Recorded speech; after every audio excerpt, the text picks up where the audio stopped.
If you have children in your home right now, what I'm about to tell you will change how you see sibling relationships forever. This is Ruth's story. What started as a game with her older brother turned into a nightmare that lasted 35 years, 20 minutes that could save a child in your family. But there's one thing at the end that most parents still don't understand. Ruth was just 6 years old when her older brother first violated her. He called it a game. She didn't know what was happening. She was a child playing with her brother in their family home, where she was supposed to be safe. The abuse continued for years. But that wasn't the worst part. When Ruth finally told her mother at age 35, after carrying this secret for nearly 3 decades, her mother dismissed her, made excuses for the brother, blamed Ruth.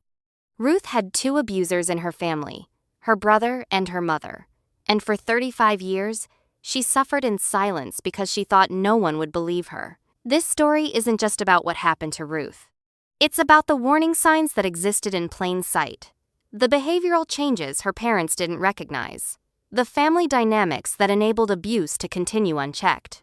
By the end of this video, you'll know exactly what those signs were, how sibling abuse operates differently than other forms of abuse, why toxic parents compound the trauma, and what you can do right now to protect the children in your life.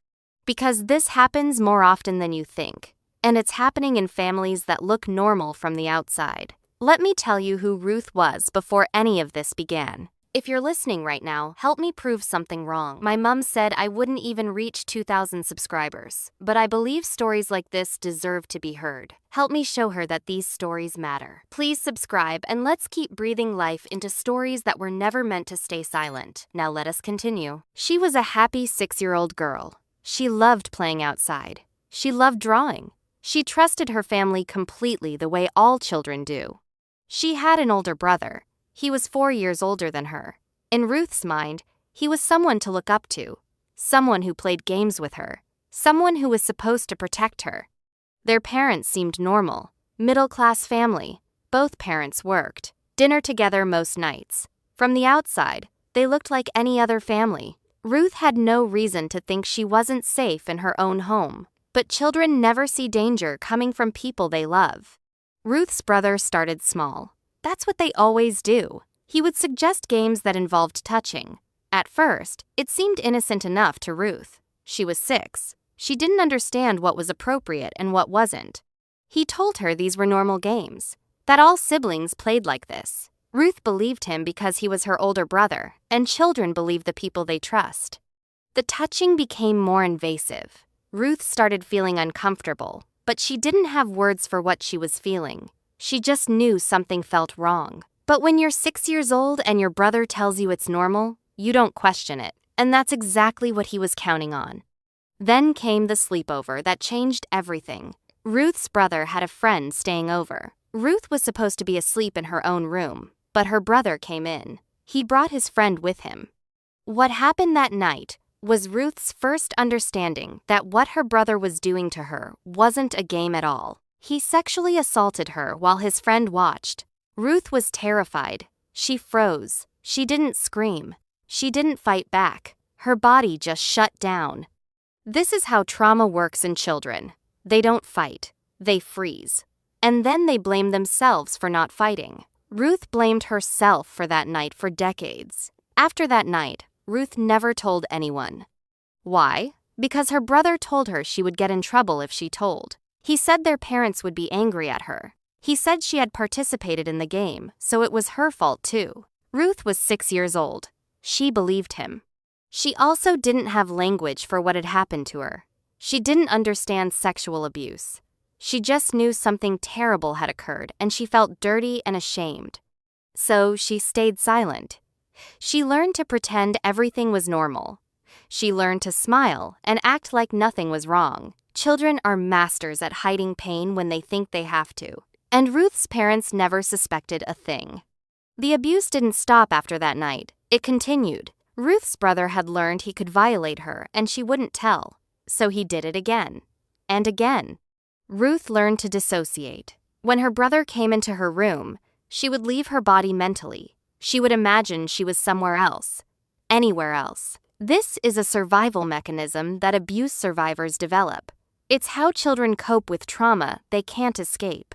Ruth became an expert at splitting herself into two people. Ruth, who went to school and played with friends and acted normal, and Ruth, who endured her brother's abuse at home.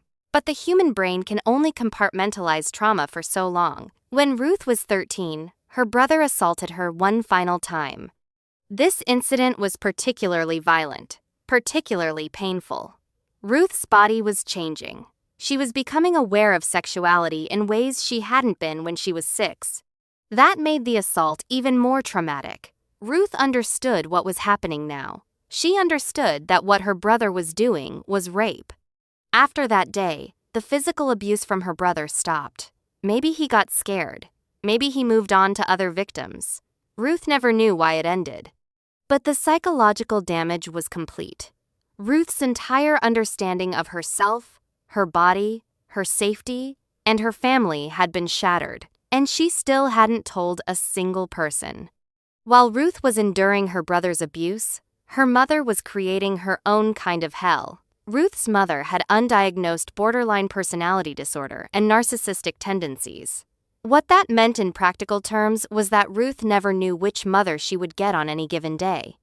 Some days her mother was loving and attentive. Other days, she raged at Ruth for minor infractions. She would scream at her, call her names, make her feel worthless.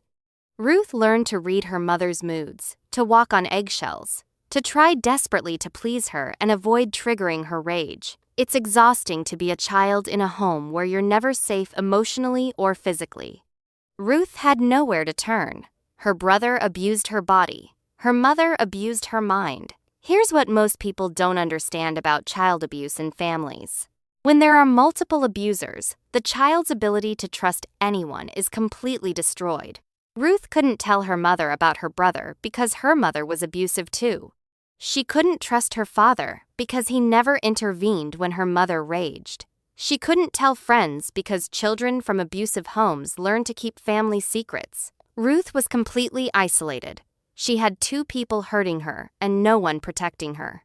This is when children start to internalize a belief that they are fundamentally unlovable, that they deserve the abuse, that something is wrong with them, not with the adults who are supposed to care for them. Ruth carried that belief into adulthood, and it nearly destroyed her. Let me explain what it's like living with a parent who has borderline and narcissistic traits. Ruth's mother needed constant validation. Everything was about her. When Ruth accomplished something, her mother either took credit or found a way to diminish it. Her mother couldn't handle Ruth having independent thoughts or feelings. She saw Ruth as an extension of herself, not as a separate person. This meant that Ruth never developed a strong sense of self. She only knew herself through her mother's eyes, and in her mother's eyes, Ruth was never good enough. The unpredictability was the worst part. Ruth never knew when her mother would snap, so she was constantly anxious, constantly trying to manage her mother's emotions while suppressing her own. When Ruth was young, her mother's abuse was mostly verbal and emotional. But as Ruth got older, the physical abuse started. Her mother would hit her, not constantly, but often enough that Ruth lived in fear of it. The hits would come out of nowhere, triggered by something Ruth couldn't predict or control. Ruth learned to make herself small, to stay out of her mother's way, to never talk back or express anger, or show any emotion that might trigger her mother's rage. This is how children learn to betray themselves. They learn that their feelings don't matter, that expressing needs or wants or boundaries leads to punishment, so they stop expressing anything at all. By the time Ruth was a teenager, her self-esteem was non-existent. She believed she was worthless. She believed she was damaged. She believed that no one could ever love her if they really knew her. She started seeking approval from anyone who would give it to her. She was desperate for someone to tell her she mattered, that she was worth something. This made her vulnerable to manipulation. She said yes when she wanted to say no. She let people treat her poorly because she thought that was all she deserved.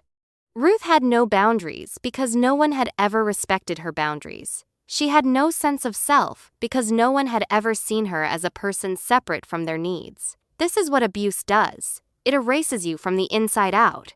When Ruth was old enough, she went away to university. She thought distance from her family would help. She thought she could start fresh, become someone new, leave the abuse behind. But trauma doesn't stay in the past. It follows you. It lives in your body, in your thoughts, in the way you relate to other people. Ruth tried to act normal. She made friends. She went to classes. She dated. But she was still carrying the weight of everything that had happened to her. And her mother's control didn't stop just because Ruth moved away. Her mother called constantly, demanded updates, made Ruth feel guilty for leaving. Ruth was physically distant but psychologically still trapped. And then her mother escalated the violence. During one visit home from university, Ruth and her mother got into an argument. Ruth can't even remember what the argument was about. Something minor, something that wouldn't matter to a healthy parent. But her mother's rage exploded. She punched Ruth in the face. Ruth was an adult, legally an adult, and her mother punched her in the face like she was a child being disciplined.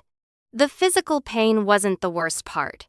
The worst part was the realization that even as an adult, Ruth still wasn't safe from her mother, that her mother felt entitled to hurt her whenever she felt like it. Ruth felt completely powerless. She felt like she would never escape. That's when she started thinking about suicide. After her mother hit her, Ruth went back to university and seriously considered ending her life.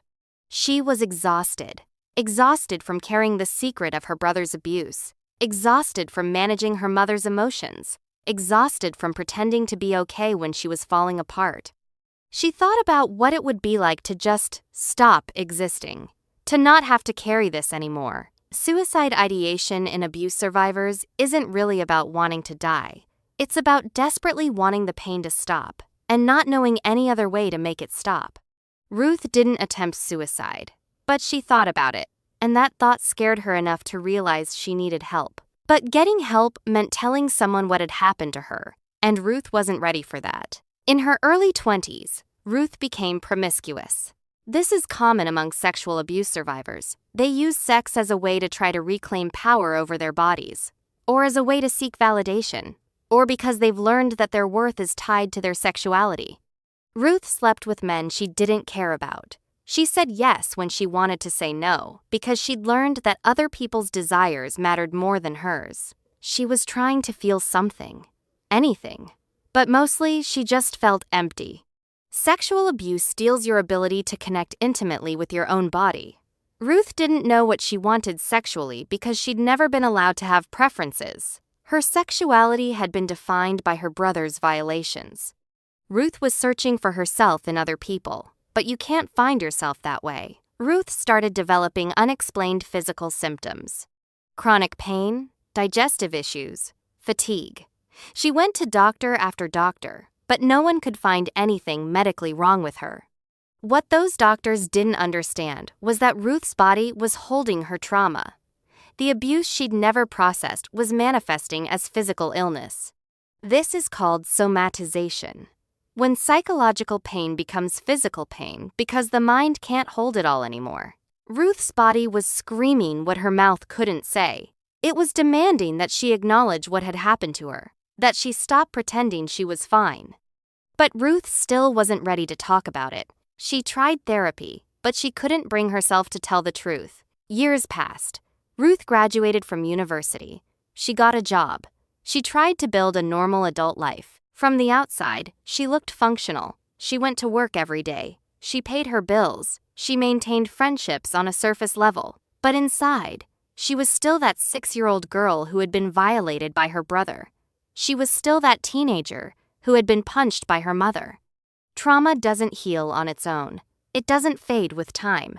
If you don't process it, it just sits inside you, quietly destroying you from within. Ruth was surviving, but she wasn't living.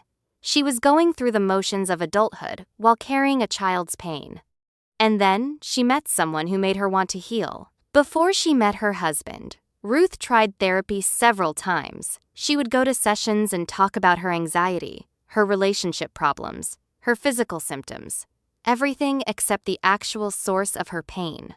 The therapists would give her coping strategies, breathing exercises, cognitive behavioral techniques, all useful tools, but they were treating symptoms, not the root cause, because Ruth wouldn't tell them about the abuse.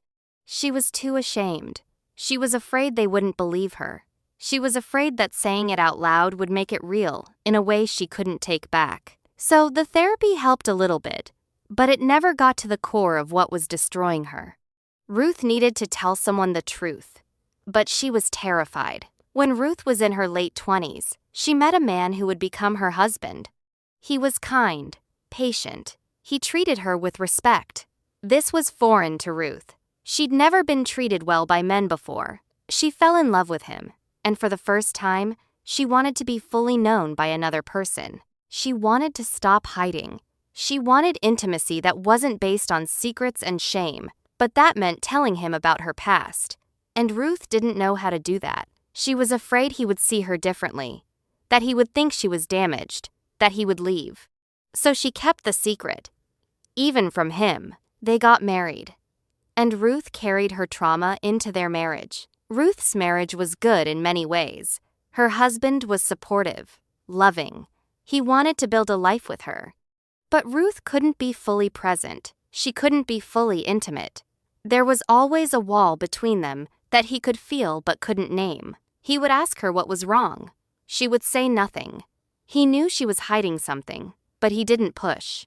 Ruth wanted to tell him. The secret was eating her alive. Every time they were intimate, she was reminded of her brother. Every time she visited her mother, she came home shattered. She was living a half-life, present in body but absent in spirit. The weight of the secret was crushing her, but she still couldn't bring herself to say the words. For years, Ruth battled with herself. Part of her desperately wanted to tell her husband the truth, to finally be seen, to finally share the burden she'd been carrying alone since she was 6 years old. But another part of her was terrified of his reaction, terrified that saying it out loud would change everything. She would rehearse the conversation in her head.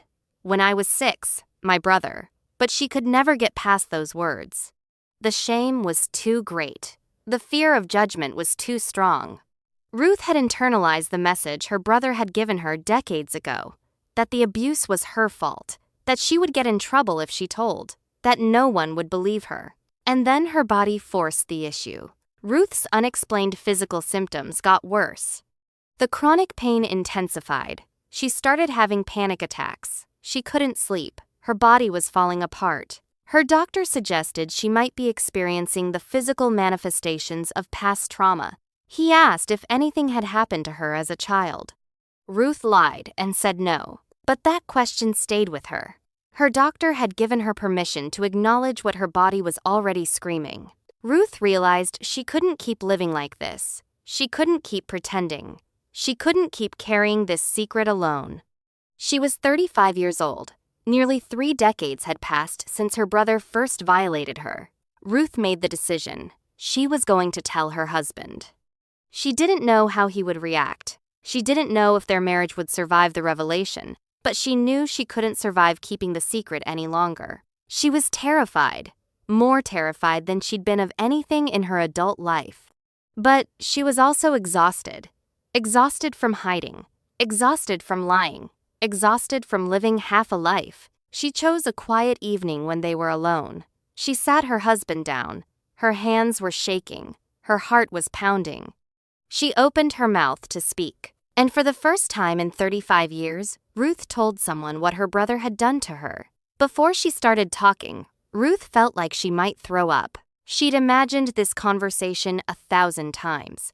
But now that she was actually about to have it, her mind was blank. She looked at her husband, this man who had been patient with her, who had loved her despite the walls she'd put up, who deserved to know the truth. She took a breath, and then she told him everything. About her brother, about the games, about the sleepover, about the years of abuse, about the assault when she was 13. The words poured out of her, decades of silence breaking open all at once. Her husband sat quietly and listened, and when she finished, he did something Ruth had never expected. He believed her. That was the first thing. He believed her completely and without question. He didn't ask why she hadn't fought back. He didn't ask why she hadn't told anyone sooner. He didn't blame her or doubt her. He just believed her. And then he held her while she cried. Ruth had spent 35 years afraid that if anyone knew the truth, they would think she was damaged, dirty, unlovable. But her husband's reaction was compassion. He told her he was sorry that it happened to her, that it wasn't her fault, that she was brave for telling him. For the first time in Ruth's life, someone had heard the worst thing that had ever happened to her and responded with love. It was the beginning of Ruth's healing. But there was another conversation she needed to have. Ruth's husband asked her what she needed.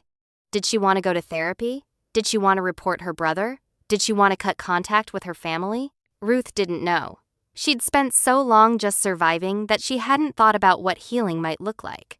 But her husband's support gave her strength. For the first time, she wasn't alone with this secret. He told her he would support whatever she decided, that there was no rush, that she could take her time figuring out what she needed. Ruth felt a weight lift that she'd been carrying her entire life. She'd been heard, believed, supported, and then she made a decision that would devastate her all over again. Ruth decided she needed to tell her mother. She thought her mother deserved to know. She thought maybe her mother would finally see the pain Ruth had been carrying. Maybe she would apologize for her own abuse. Maybe they could heal their relationship. Ruth's husband warned her to be careful. He'd heard enough about Ruth's mother to know she might not respond well. But Ruth had hope. Naive hope, maybe. But hope, nonetheless. She thought that if her mother knew what her brother had done, surely she would support Ruth. Surely she would choose her daughter over her son. Ruth called her mother, set up a time to talk. She had no idea what was about to happen. Ruth sat in her living room with her husband beside her for support. She dialed her mother's number. Her heart was racing. When her mother answered, Ruth didn't waste time. She told her about the abuse, about her brother, about what he'd done to her for years. There was silence on the other end of the phone. Then her mother spoke. Ruth was waiting for shock, for horror, for apologies, for her mother to say she wished she'd known so she could have protected Ruth. But that's not what happened. What happened next was a second betrayal that in some ways hurt worse than the first. Ruth's mother didn't believe her. No, that's not quite right. She believed Ruth, but she minimized it, made excuses, dismissed it. She said Ruth was exaggerating, that it was probably just normal childhood experimentation, that Ruth was misremembering. She asked why Ruth was bringing this up now. What did Ruth want her to do about something that happened so long ago?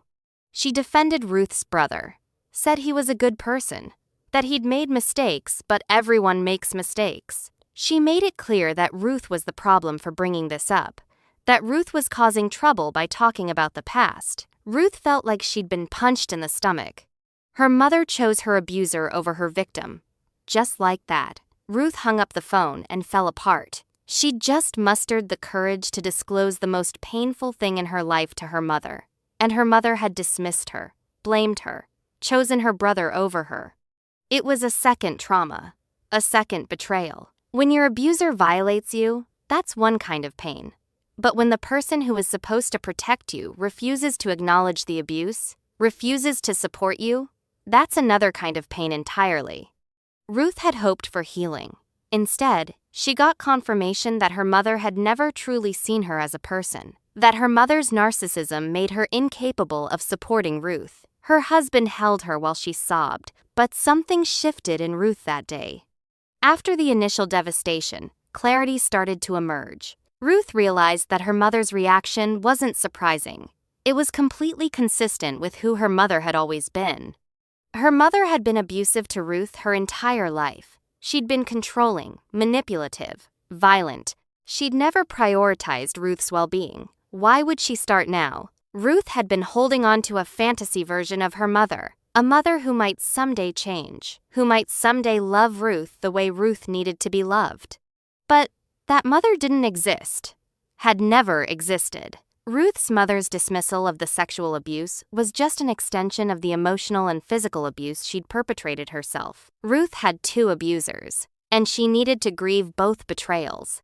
Ruth started researching narcissistic personality disorder and borderline personality disorder. The patterns described her mother perfectly. The unpredictability, the need for control, the inability to empathize, the tendency to make everything about her. Ruth realized her mother literally couldn't support her. It wasn't that she wouldn't. It was that her personality disorder made her incapable of seeing Ruth as a separate person with legitimate pain. To her mother, Ruth's disclosure was a threat. It disrupted the family narrative. It made her mother look bad for not protecting Ruth. It required her mother to acknowledge her own failures. So her mother's brain simply rejected it, minimized it, blamed Ruth for it. This understanding didn't make it hurt less, but it helped Ruth stop hoping her mother would change. Now let's talk about what Ruth's parents missed. Because these warning signs could save a child in your family. Sibling abuse is the most underreported form of family abuse. Parents often dismiss it as normal sibling conflict. They don't recognize the warning signs. They don't intervene early enough. In Ruth's case, here's what her parents missed. Her brother isolating her from other family members, creating special games that only the two of them played. Ruth's increasing withdrawal. Behavioral changes that seemed minor at the time, but were actually screaming for help. Sibling abuse isn't just fighting. It's a pattern of power and control, where one sibling dominates and harms the other. Warning signs include excessive roughhousing that leaves one child crying or hurt, one sibling controlling access to the other child, secretive behavior, and one child showing fear of their sibling. But sibling abuse doesn't happen in a vacuum. It happens in family systems that enable it. Ruth's mother created an environment where abuse could flourish. Her unpredictability meant the children never felt safe. Her narcissism meant she couldn't see the children's actual needs. Her rage meant the children learned to hide problems rather than seek help. Warning signs of toxic parenting include extreme mood swings, treating children as emotional support rather than people to nurture, punishing children for having feelings, using guilt and shame as control tactics, and being more concerned with appearances than actual well-being. Children of narcissistic or borderline parents learn not to disclose problems because disclosure leads to punishment, minimization, or being blamed. Ruth knew instinctively that telling her mother about her brother would backfire. She was right. And here's why this matters so much. Sibling abuse is more common than any other form of family violence. Studies suggest that up to 40% of children have been physically aggressive toward a sibling. Sexual abuse between siblings is vastly underreported, but researchers estimate it occurs in 2 to 5% of families. But here's the critical part. Parents often don't recognize it as abuse. They dismiss it as normal sibling behavior. They tell the victim to work it out or stop being so sensitive. This teaches victims that their pain doesn't matter, that they can't rely on adults to protect them, that they're on their own. Ruth learned these lessons, and she carried them for 35 years. The average age of disclosure for childhood sexual abuse is 52 years old. 52 years. Think about that. Decades of silence because children don't feel safe telling. Here's something crucial to understand. Ruth's mother wasn't just an abuser herself. She was an enabler of her son's abuse. When parents create chaotic, unstable home environments, they create conditions where abuse can occur unchecked.